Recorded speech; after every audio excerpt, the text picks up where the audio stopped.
Magenta and ClearSnap are two companies that offer a large number of rubber stamp designs and accessories for creating unique techniques in dazzling color.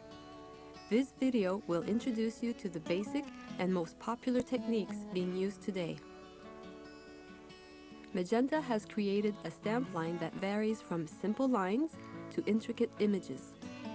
This allows us to reach a wider range of stampers and styles, adapting many existing techniques and even some techniques invented by Magenta.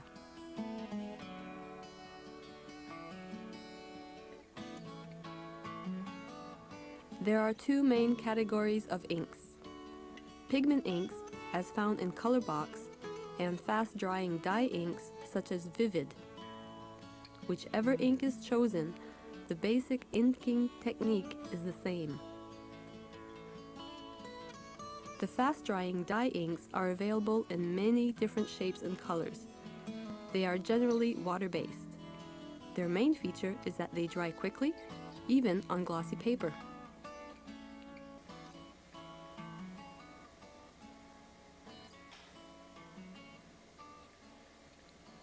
Embossing a stamp design will result in a raised surface on the paper. It can be done with pigment inks or a pad called Top Boss. The latter exists in two versions, clear or lightly tinted. The first version has the advantage of not leaving any trace once dried, but is more difficult to see.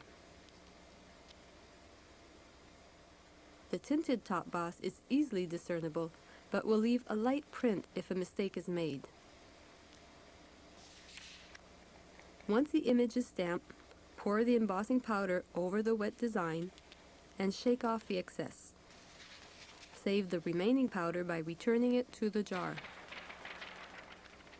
Embossing powders exist in a variety of colors, including all the metallics.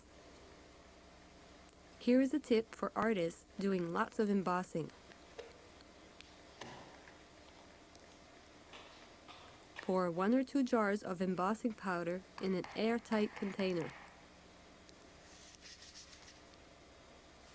See how faster and easier it is to pass a piece of cardstock into the powder. The image that has been stamped and dusted with embossing powder now needs to be heated. The ideal tool is a heat gun. It's easy to manipulate, and the heat is almost instantaneous. Since it is the heat that is important, another alternative is to use the toaster or an iron. These will also work, but they are less precise and a bit more dangerous. Before heating the powder, remove all the little speckles of dust stuck by static to the cardstock. Use a dry brush, but do not touch the stamped image. Heat the design gradually, only until the powder is completely melted. If you overcook the embossing powder, it will soak into the cardstock and leave an oily residue. If you do not heat it enough, the powder will stay grainy and may not stick to the paper.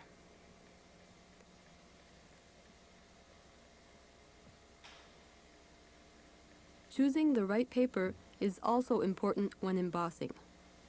Glossy paper is not recommended as the results are uneven. The final effect will be different if you use light or dark cardstock. Also, it is important to remember that clear embossing powder makes it possible to emboss all the colors from the color box and pagecraft collection, including black.